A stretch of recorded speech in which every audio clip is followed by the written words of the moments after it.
사랑이라는 주제로 살펴보는 마지막 시간입니다. 제목은 이렇게 사랑하라입니다. 이렇게 사랑하라. 지금까지 했던 내용들을 잠깐만 복습을 좀 해보도록 하겠습니다. 사랑이 삶이 되어야 한다 그랬죠. 사랑은 이벤트가 아닙니다. 사랑은 순간적인 것이 아니죠. 사랑은 일상이 되어야 돼요. 생활 방식 그 자체가 되어야 합니다.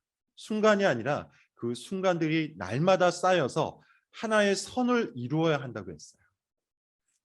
사랑은 존재의 본질을 가늠하는 아주 중요한 잣대라고도 했습니다. 아우구스티누스라는 분의 말을 인용해서 전하였는데 뭐라고 이야기했죠?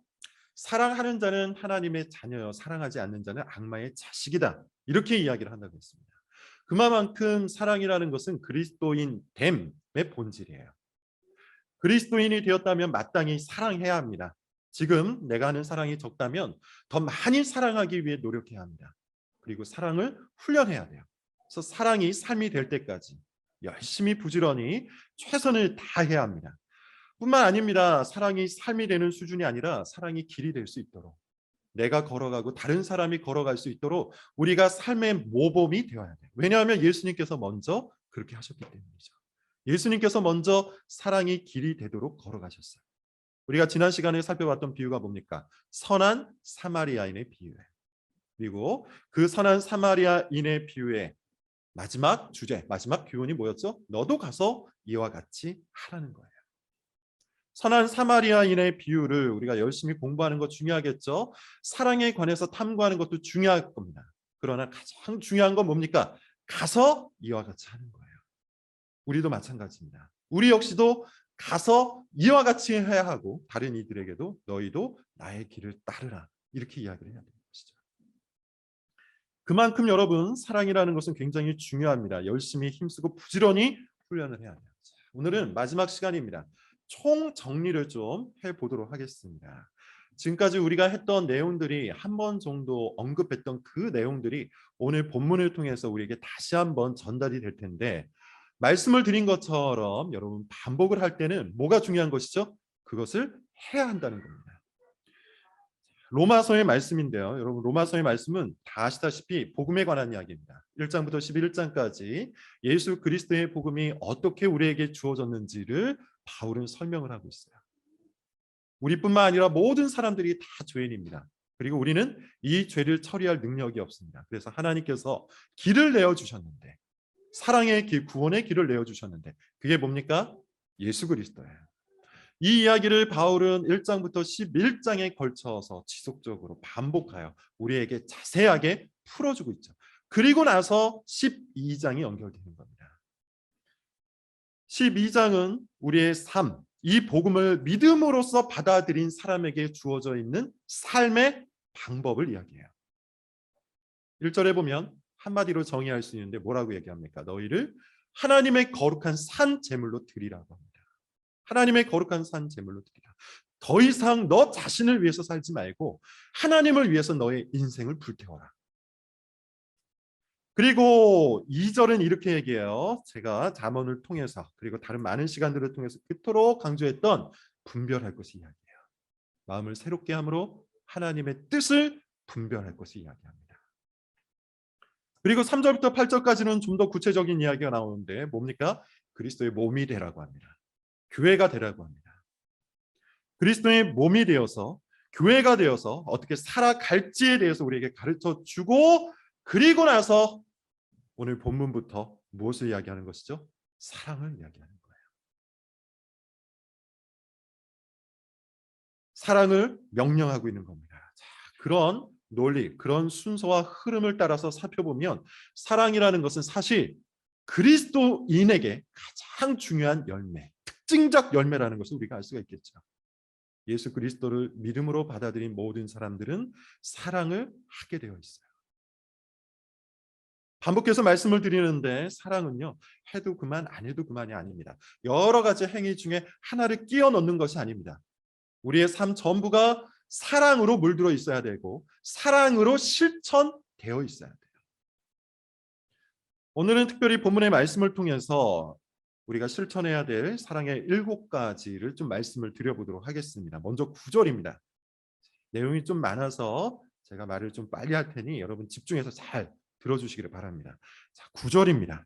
9절. 먼저 9절을 같이 한번 읽어보도록 하겠습니다. 시작. 사랑에는 거짓이 없나니 악을 미워하고 선에 속하라. 자, 어떻습니까, 여러분? 사도 바울이 사랑을 이야기하고 사랑을 명령할 때 그 첫 번째 순서가 뭐였어요? 사랑에는 거짓이 없답니다. 사랑에는 거짓이 없다.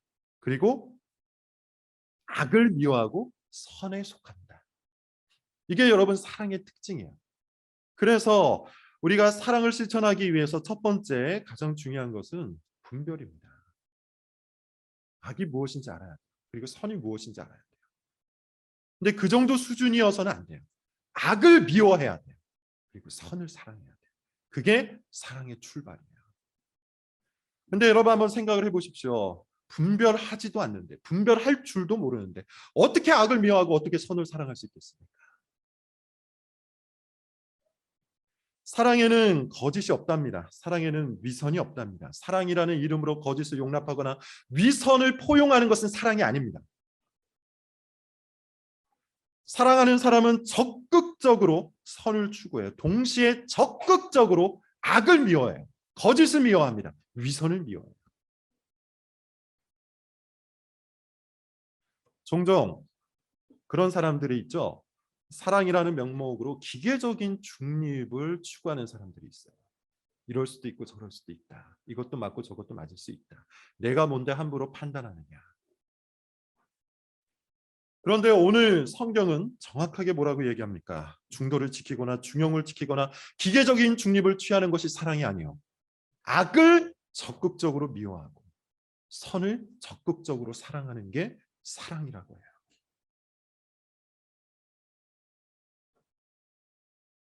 세상에서는 사랑이라는 명목으로 기계적인 중립을 취하는 것을 얼마든지 인정을 받습니다. 오히려 그것을 사랑이라고 규정을 하죠. 이미 말씀을 드렸습니다. 사랑이라는 미명하에 그 욕망을 지지해주고 그 욕구를 응원해주는 것. 이게 세상적인 사랑이에요. 근데 성경의 사랑은 그렇지 않아요. 성경이 말하는 사랑은 아주 명확합니다. 사랑에는 거짓이 없기 때문에 위선을 포용하지도 않고 악을 그냥 중립적인 상태로 인정하지도 않아요. 악을 미워할 것을 이야기해요.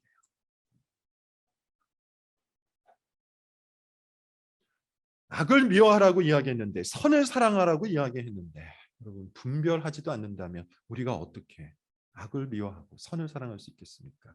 예수님을 여러분 한번 보십시오. 예수님의 사랑을 여러분 한번 생각해 보십시오. 예수님께서 사랑의 절정이요 사랑의 본체이신 예수님께서 악을 포용한 적이 있나요?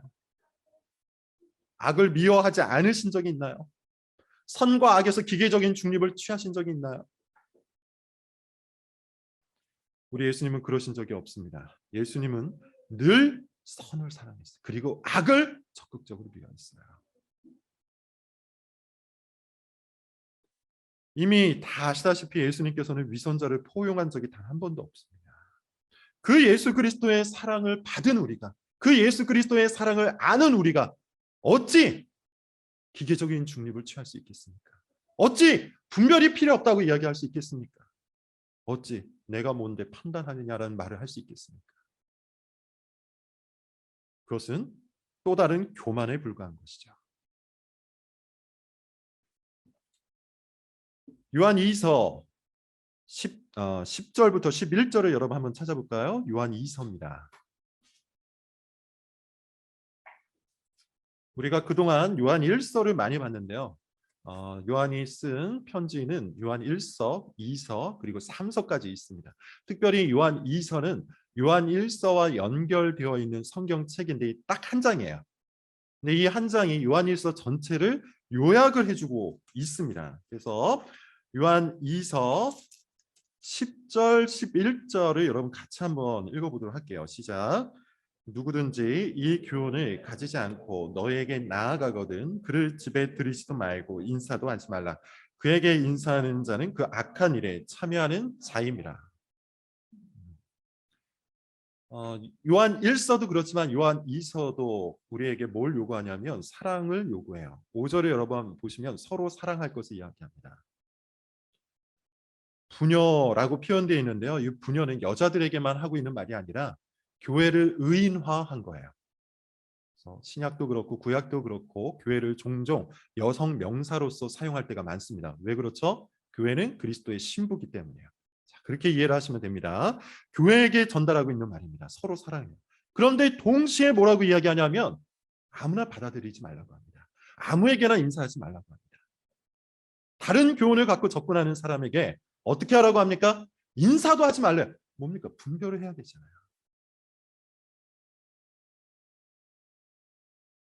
다른 교훈, 예수 그리스도의 복음, 그리스도의 사랑의 교훈이 아니라 이 세상에 속해 있는 사랑의 교훈, 이 세상에 속해 있는 그 위선적인 교훈을 들고 찾아오는 이에게 어떻게 하라고 합니까? 분별하고 그와 인사도 하지 말라고 이야기해요. 인사도 하지 말라는 말은 문자적인 의미이기도 한데요. 동시에 어떤 뜻이냐 하면 받아들이지 말라는 겁니다. 사귀지 말라는 겁니다. 친하게 지내지 말라는 겁니다.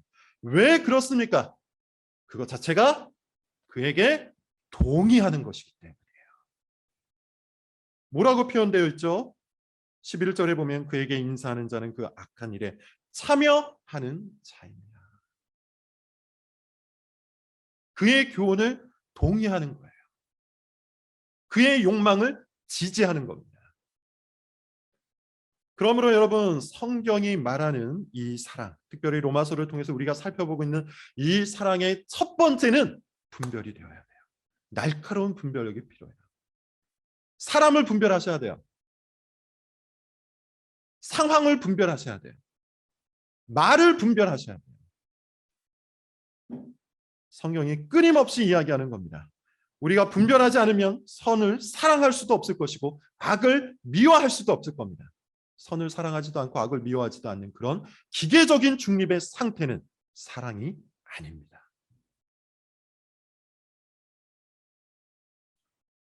다시 로마서 본문으로 가겠습니다. 10절입니다. 로마서 본문 로마서 12장 10절을 우리 같이 한번 읽어볼게요. 시작. 형제를 사랑하여 서로 우애하고 존경하기를 서로 먼저 하며. 자, 분별을 가장 먼저 이야기한 후에 그 다음에 바울이 우리에게 전하는 사랑의 모습 뭡니까? 먼저 하라고 얘기해요. 먼저 하라.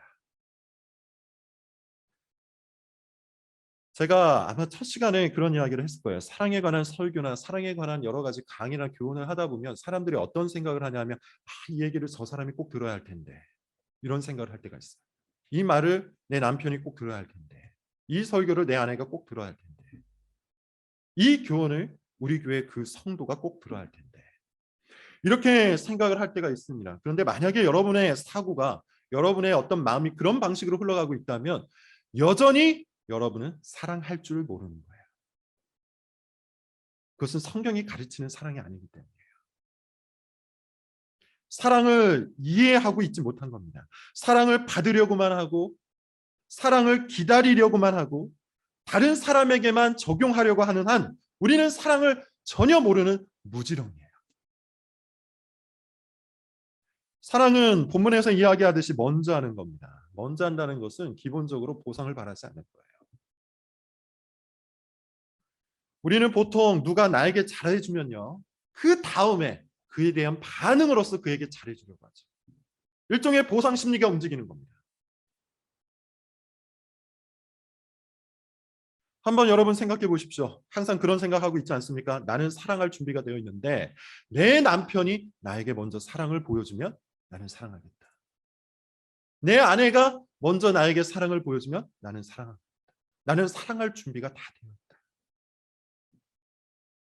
우리 교회 그 성도가 나에게 먼저 잘해주면 우리 직장 그 동료가 나에게 먼저 잘해주면 나도 얼마든지 사랑해 줄 수 있다. 나는 사랑이 준비되어 있는 사람이다. 이렇게 생각한다면 그는 사랑을 모르는 사람이에요. 사랑을 안 하고 있는 거예요. 지난번에 한번 읽었는데요. 다시 한번 읽어볼게요. 마태복음 5장 46절, 47절입니다.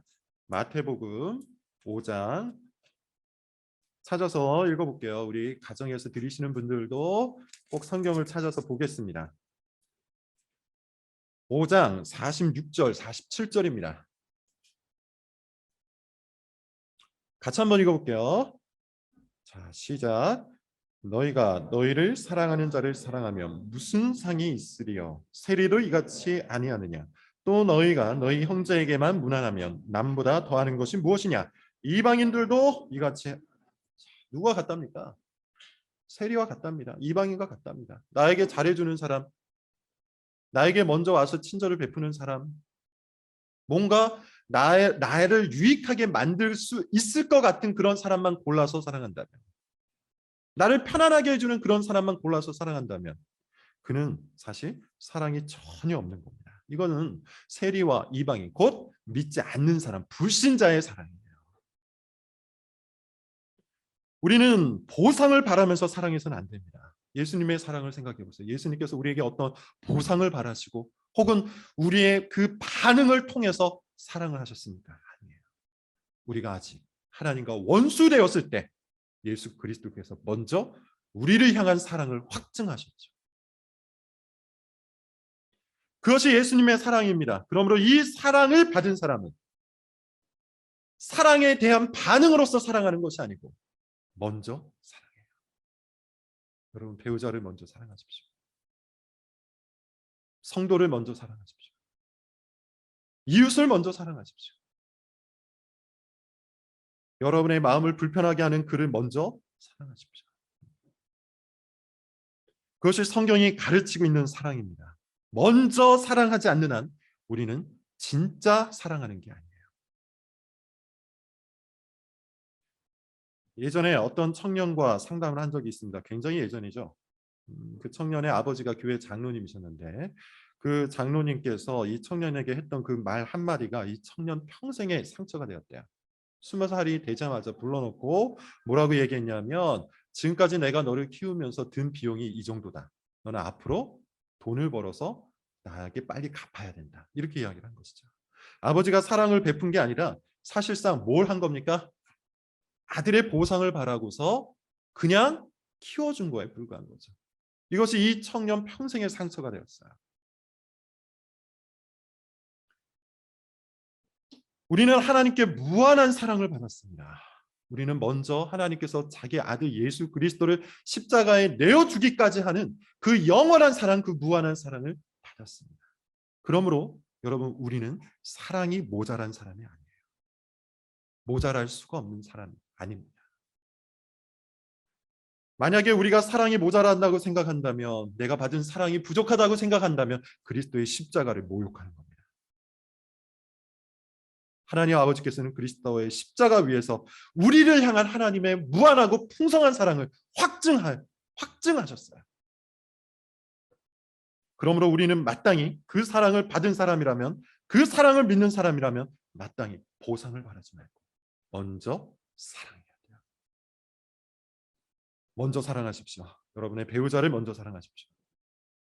여러분의 주변 사람들을 먼저 사랑하십시오. 이것이 성경이 가르치는 사랑입니다.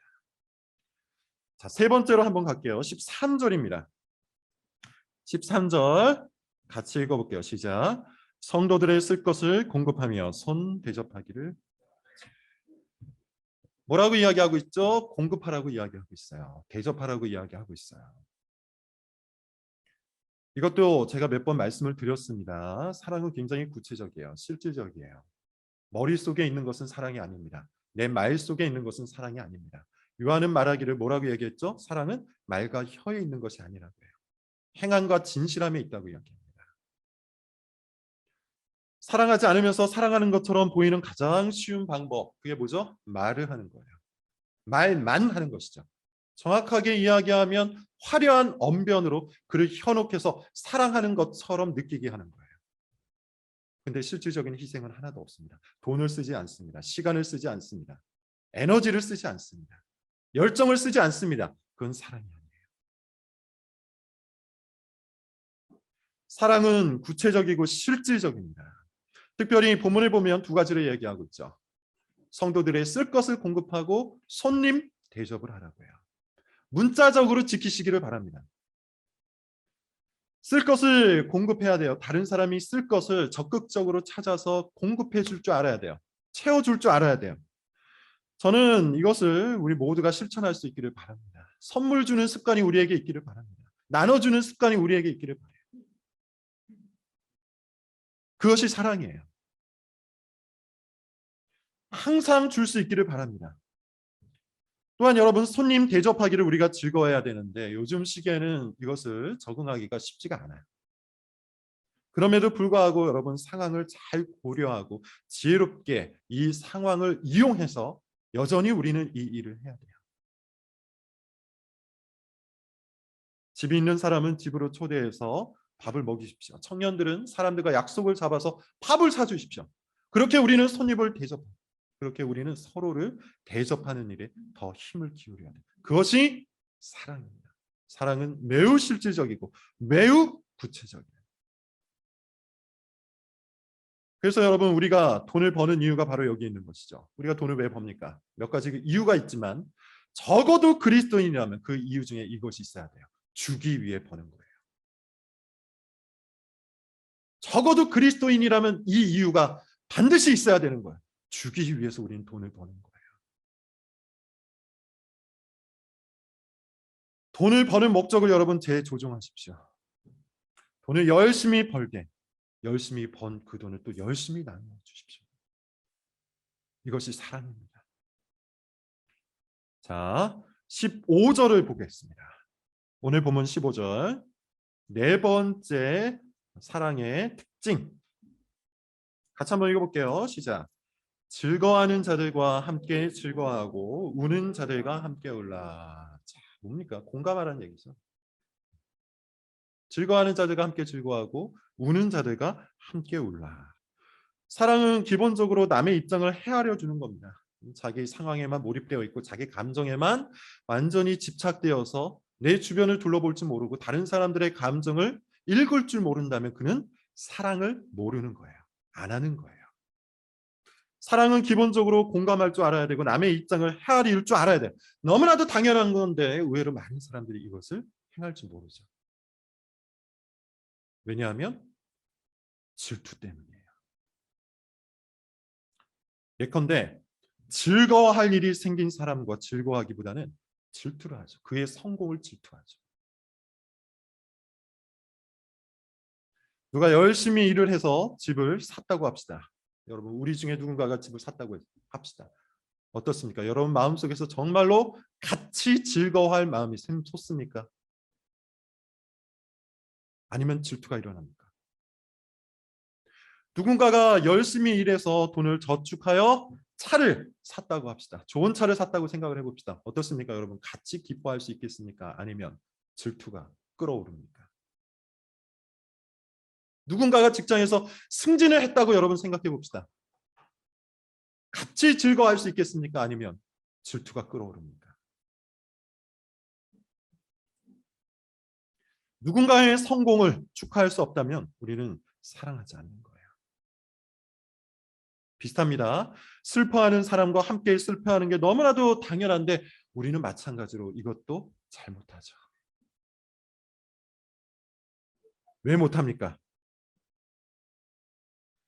예컨대 한번 여러분 생각해 보십시오. 어떤 사람이 굉장히 좋은 남편이에요. 그리고 좋은 아내를 그리고 좋은 자녀를 가지고 있어요. 그리고 좋은 집에서 삽니다. 그리고 심지어 좋은 신앙까지 가지고 있어요. 그런데 그런 사람이 느닷없이 인생의 풍랑을 만나서 실패를 경험해요. 좌절을 경험해요. 넘어져 버려요. 같이 슬퍼할 수 있겠습니까? 아니면 내 마음속에 은근한 즐거움이 생깁니까? 우월감이 생겨납니까? 인생의 풍랑을 만난 사람을 보고서 우월감이 생겨난다면, 그 사람의 실패와 무너짐이 은근히 안심이 된다면 우리는 사랑을 하지 않는 겁니다. 실패한 사람, 결핍된 사람, 그들을 보면서 우월감을 즐기고 있다면 그는 사랑하지 않는 거예요. 여러분, 이것은 생각보다 훨씬 어려운 겁니다. 왜냐하면 사람은 근본적으로 질투하는 존재이기 때문이에요. 창세기 4장을 보면 어떤 사건이 나오죠? 하나님께서 아벨의 제사는 받으시고 가인의 제사를 받지 않자 가인이 질투가 불같이 일어나 자기 형제 아벨을 죽이죠. 이것이 죄인의 특징이에요.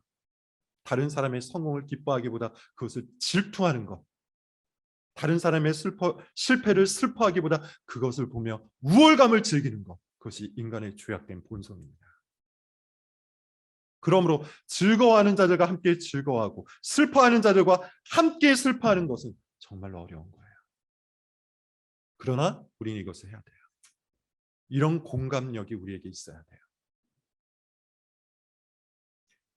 진심으로 공감하기 위해서 여러분 우리가 할 일이 있습니다. 진심으로 듣는 것이겠죠. 나의 생각과 나의 감정과 나의 판단에만 몰입되어서 내가 말하려고 하기보다는 그의 말을 진심으로 헤아리는, 진심으로 들을 줄 알아야 돼요.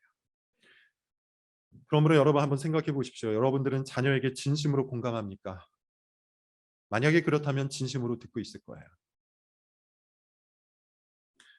배우자에게 진심으로 공감하고 있습니까? 그렇다면 여러분 진심으로 듣고 있을 겁니다. 성도에게 진심으로 공감합니까? 그렇다면 진심으로 듣고 있을 거예요.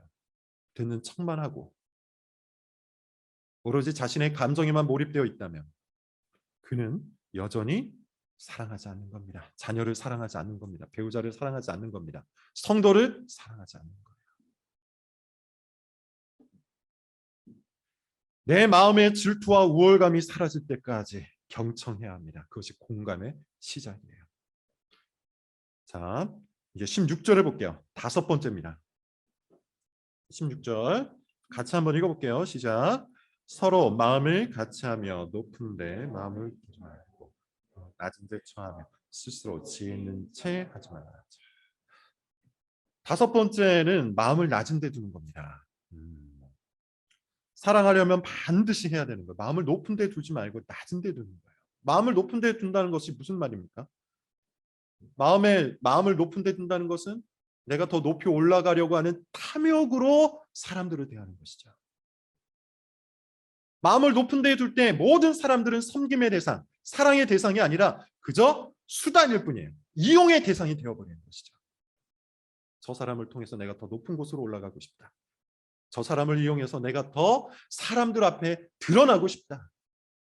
내가 저 사람에게 친절을 베풀어 친절한 사람이라는 높은 평가를 얻고 싶다. 내가 저 사람에게 배려를 하여 배려하는 사람이라는 높은 평가를 얻고 싶다. 마음을 높은 데 두면 똑같은 행동을 해도 사실 그것은 사랑하는 게 아니에요. 친절과 배려는 매우 중요한 사랑의 덕목이지만 마음을 높은 곳에 두는 순간 그 친절과 배려도 악행이 되어버리는 겁니다. 그래서 동료는 경쟁의 대상이 되고 아랫사람은 우월감의 대상이 되고 윗사람은 아부의 대상이 되는 것이죠. 모든 사람들이 그저 나의 유익과 나의 욕구를 위한 수단이 되는 거예요. 마음을 높은 데에 두면 안 됩니다. 마음은 낮은 곳에 두어야 돼요. 마음을 낮은 곳에 둘 때 비로소 모든 사람들이 섬김의 대상이 돼요. 동료도 나보다 더 나은 존재로 여길 수 있게 돼요. 윗사람도 당연히 나보다 더 나은 존재로 여기게 됩니다. 나보다 아랫사람도 나보다 더 나은 존재가 내 마음속으로 인정하게 되는 것이죠. 그렇게 되면 어떻게 되는 겁니까? 그들을 섬김의 대상, 사랑의 대상으로 우리가 대할 수 있는 것이죠. 그렇게 여러분 마음을 낮은 데 둔다는 것은 우리의 생각과 관심사를 끊임없이 내가 아니라 남에게 두는 거예요. 남을 이용하고 활용해서 나를 높이는 것에 관심을 두는 것이 아니라 그저 남에게 나의 관심사를 두는 거예요. 그에게 부족한 것이 무엇인지를 찾는 겁니다. 그에게 필요한 것이 무엇인지를 찾는 겁니다. 내가 그를 위해서 무엇을 내어줄 수 있는지를 찾는 겁니다. 시간을 내어줄까? 돈을 내어줄까? 마음을 내어줄까? 이것을 고민하여서 그것을 구체적으로 실행하는 것은 마음을 낮은 데 둔 사람만 할 수 있어요. 그리고 그것을 통해서 아무런 보상도 원치 않고 그저 사랑할 수 있는 겁니다. 마음을 낮은 데 두십시오. 이것이 여러분 사랑을 위해서 우리가 할 수 있는 다섯 번째입니다. 자, 그리고 여섯 번째인데 조금 깁니다. 14절 그리고 17절부터 20절입니다. 우리 같이 한번 읽어볼게요. 먼저 14절입니다. 시작. 너희를 박해하는 자를 축복하라. 축복하고 저주하지 말라. 자, 그리고 17절입니다. 20절까지 시작. 아무에게도 악을 악으로 갚지 말고 모든 사람 앞에서 선한 일을 도모하라. 할 수 있거든 너희로서는 모든 사람과 더불어 화목하라. 내 사랑하는 자들아, 너희가 친히 원수를 갚지 말고 하나님의 진노하심에 맡기라. 기록되었을 때 원수 갚는 것이 내게 있으니 내가 갚으리라고 주께서 말씀하시니라. 내 원수가 줄이거든 먹이고 목이든 마시게 하라. 그러함으로 내가 숯불을 그 머리에 쌓아놓으라. 축복하라고 얘기하죠. 근데 누구를 축복하라고 합니까? 나를 핍박하는 사람, 나를 힘들게 하는 사람, 나를 괴롭게 하는 사람을 위해서 복을 빌라고 해요. 그리고 심지어 여러분, 사랑을 이야기하면서 바울은 이 특징을, 이 행위를 가장 많이, 가장 중요하게 다루고 있습니다. 악을 악으로 갚지 말랍니다. 모든 사람들에게 선한 일을 하랍니다. 할 수 있거든 모든 사람과 화목하라고. 모든 사람과 화목하라는 것은 분별하지 말고 판단하지 말라는 그런 뜻이 아니라, 이 맥락상 무엇을 하라는 겁니까? 나를 까다롭게 대하고 나에게 피해를 끼치고 나를 박해하는 그 사람에게까지 어떻게 하라는 것이죠? 복을 빌어주라는 거예요. 선을 행하라는 거예요. 이것이 여러분, 사랑의 절정이에요. 그리스도인의 사랑의 절정이에요. 예수님께서 산상수훈에서 원수를 사랑하라고 말씀하셨던 것을 여러분 잊지 마십시오. 기억하십시오. 박해한다는 말 여러분 너무 무겁게 생각하기보다는 오늘날의 용어로 좀 전환해서 이해를 해봤으면 좋겠습니다. 이것은 나의 권리를 침해하는 자를 향해서 복을 빌라는 뜻이에요. 오해는 하지 마십시오. 여러분, 권리를 챙기지 말라는 뜻이 아닙니다. 권리 침해에 대해서 정당한 방어를 하지 말라는 그런 뜻도 아닙니다. 무엇을 하지 말라는 겁니까? 똑같이 갚아주려고 하지 말라는 얘기예요. 상대가 나에게 분노를 터뜨렸습니다. 세상을 어떻게 해도 된다고 합니까? 똑같이 분노해도 된다고 이야기해요. 상대가 나에게 욕을 합니다. 세상은 뭐라고 얘기합니까? 똑같이 욕을 해도 된다고 얘기해요. 상대가 나를 악하게 대했어요. 세상은 뭐라고 얘기하죠? 악으로 갚아도 된다고 합니다. 부부 관계에서도 종종 이런 일이 있죠. 네가 나를 이렇게 대, 너도 똑같이 당해봐라. 이런 생각을 갖고 우리가 배우자를 대할 때가 종종 있죠. 그러지 말라는 겁니다.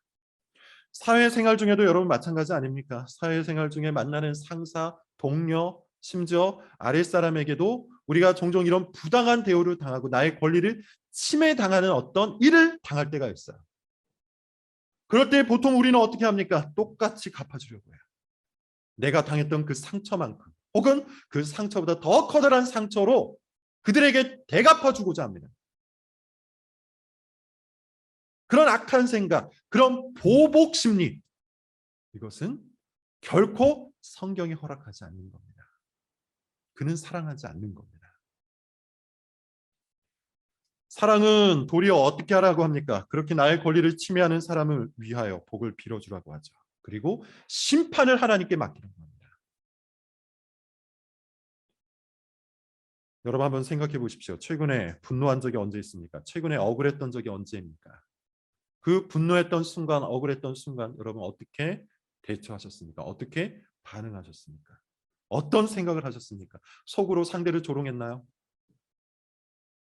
속으로 복수할 생각을 했습니까? 복을 빌기보다 저주를 품었습니까? 사랑 없음을 스스로 증명한 겁니다. 내 권리가 침해되었을 때조차도 그리스도인은 사랑할 수 있어야 돼요. 어떻게 해요? 악을 악으로 갚지 않는 것으로. 도리어 복을 빌어주는 것으로. 이것이 그리스도인의 사랑이에요.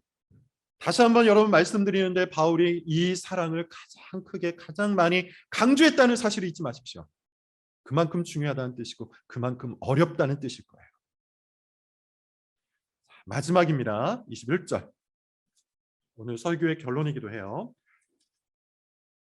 같이 한번 읽어볼게요. 시작. 악에게 지지 말고 선으로 악을 이기라고 합니다. 지금까지 6가지를 말했어요. 첫 번째는 뭡니까? 사랑은 분별하는 거예요. 사랑에는 거짓이 없고 악을 미워하고 선을 사랑하는 겁니다. 그러므로 사랑의 첫 번째 행위, 사랑의 첫 번째 특징, 분별입니다. 두 번째는 뭐였습니까? 먼저 하는 것이죠. 나를 친절히 대한 사람에게 친절히 대하는 것이 아니라 아무런 보상과 또 아무런 반응이 없는 그 상태에서 내가 먼저 사랑을 보여주는 거예요. 세 번째는 뭐였습니까? 이 모든 것들을 연구하고 탐구하여서 노트에 잘 적은 후에 한쪽에 밀어두는 것이 아니라 정말 구체적이고 실질적으로 그것을 행하는 거예요. 쓸 것이 필요한 사람에게는 공급해주고 손님은 대접하는 거예요. 네 번째는 뭡니까? 공감해주는 것이죠. 진심으로 공감해주는 것이죠. 즐거워하는 사람을 질투하는 것이 아니고 그의 성공을 질투하는 것이 아니고 슬퍼하는 자를 보면서 우월감을 느끼는 것이 아니고 그와 함께 즐거워하고 그와 함께 슬퍼하는 겁니다. 그렇게 우리의 마음을 열어서 그의 입장을 헤아리는 것, 이것이 사랑이에요. 다섯 번째는 여러분 뭐라고 했습니까? 마음을 낮은 데 두라고 했죠. 높은 곳에 두면 모든 사람들은 다 이용의 대상이에요. 내가 설령 사랑의 덕목을 갖고 열심히 사랑의 행위를 한다 할지라도 사실 그것은 그를 통해 나를 높이고자 하는 것에 불과해요. 그러므로 마음을 낮은 데 두셔야 됩니다. 마지막으로 박해하는 자를 위해서, 나의 권리를 침해한 사람을 위해서 악을 악으로 갚아주는 것이 아니라 오히려 선으로 갚아주고 복을 빌어주는 거예요. 이게 바울이 우리에게 그리스도인 된 우리에게 전달하는 사랑의 특징, 사랑의 행위예요. 그리고 마지막으로 이렇게 이야기하는 것이죠. 악에게 지지 말고 선으로 악을 이기라. 왜 그럴까요? 이 6가지가 행하기 너무 어렵기 때문이에요. 지금 말한 이 6가지 사랑은요, 세상이 부정하는 사랑입니다. 세상은 이런 사랑의 방식을 싫어합니다. 거부합니다. 혐오합니다. 분별하는 것은 사랑이 아니라고 이야기하죠. 사랑은 무조건적인 지지와 무조건적인 응원인데 어찌 분별을 하고 어찌 판단을 할 수 있겠는가. 이것이 세상이 말하는 사랑입니다. 악을 미워하지도 말고 선을 사랑하지도 않는, 위선을 멀리하지도 않고 진리를 사랑하지도 않는 그런 기계적인 중립을 세상은 사랑이라고 얘기하는 거예요. 그래서 분별하는 이 사랑을 혐오합니다. 거부합니다. 본성적으로 거부 반응이 일어납니다. 그런데 바울은 뭐라고 얘기합니까? 그런 세상의 악한 사랑에 지지 말고 선한 사랑을 행하라고 얘기해요. 또 세상은 어떤 사랑을 우리에게 이야기하죠? 너를 먼저 사랑하는 사람만 사랑하라고 얘기해요. 너에게 잘 대해주는 사람만 사랑하라고 이야기해요. 네가 무엇인가 뽑아 먹을 수 있는 그런 사람에게만 친절을 베풀라고 이야기합니다. 먼저 사랑하면 호구라고 이야기해요. 아무런 보상도 바라지 않고 사랑을 하면 바보라고 이야기해요. 그러나 성경은 뭐라고 얘기해요? 호구가 돼도 바보가 돼도 먼저 사랑하라. 예수님이 그렇게 하셨기 때문이에요. 또 세상은 말로 때우는 사랑도 사랑이라고 얘기하죠. 고백만 하면 됩니다. 말로 화려한 언변으로 사람들을 꼬드기는 그런 말로 그의 마음을 편안하게 해주기만 해요. 그래서 우리 시대가 요즘 공감의 시대와 위로의 시대라는 이야기를 많이 합니다. 그렇게 계속해서 말로써 그가 듣고 싶은 이야기만 해주면 그걸로 충분하다고 얘기해요. 그러나 여러분 성경이 말하는 사랑은 그런 말과 혀에 있는 것이 아닙니다. 행함과 진실함, 우리를 희생하고 우리를 꺾고 우리를 주는 것에 사랑의 본질이 있어요. 그리고 세상은 시기해도 된다고 얘기합니다. 질투해도 된다고 얘기합니다. 경쟁해야 하기 때문에 마땅히 시기와 질투가 필요하다고 얘기해요. 그러나 성경은 뭐라고 얘기합니까? 시기하고 질투하고 경쟁하는 것이 아니라 오히려 우리의 마음을 낮은 데 두고 즐거워하는 자들과 함께 즐거워하고 실패한 자들을 위해서 울어주라고 이야기하죠. 악을 악으로 갚아도 안 되는 세상에게 악을 선으로 갚으라고 합니다. 여러분, 얼마나 어렵습니까? 세상이 말하는 사랑과 정반대에 있기 때문에 우리는 이와 같은 사랑을 하려면 많은 것들을 포기해야 돼요. 많은 훈련이 필요해요. 그러나 바울은 뭐라고 이야기하는 것이죠? 악에게 지지 말고 선으로 악을 이기라. 이 세상의 사랑에 지지 말고 성경이 가르치는 사랑으로 이겨가라고 해요. 끝까지 어떤 상황에서라도, 어떤 환경에서라도 이와 같은 성경의 사랑을, 이와 같은 선한 사랑을, 이와 같은 참된 사랑을 행하라고 얘기합니다. 세상에 압박이 있을 수 있어요. 세상에 유혹이 있을 수 있어요. 그럼에도 불구하고 우리는 끝까지 이 사랑을 해야 합니다. 마지막으로 갈라디아서 6장 9절 읽고 마치도록 하겠습니다. 신약성경 갈라디아서 6장 9절입니다.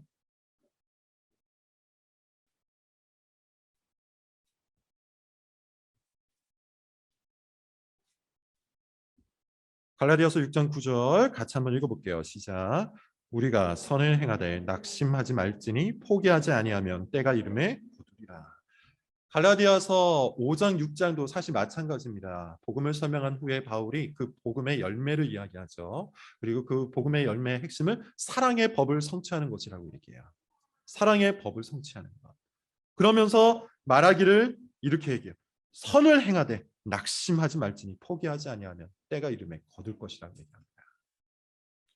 이 선한 사랑을 여러분 포기하지 마십시오. 이 선한 사랑을 끝까지 행하십시오. 포기하지 마십시오. 낙심하지 마십시오. 끝까지 이 7가지의 사랑의 행위를 여러분 교회 안에서 그리고 세상 속에서 행하시기를 바랍니다. 때가 되면 하나님께서 우리를 높이실 겁니다. 기도하겠습니다.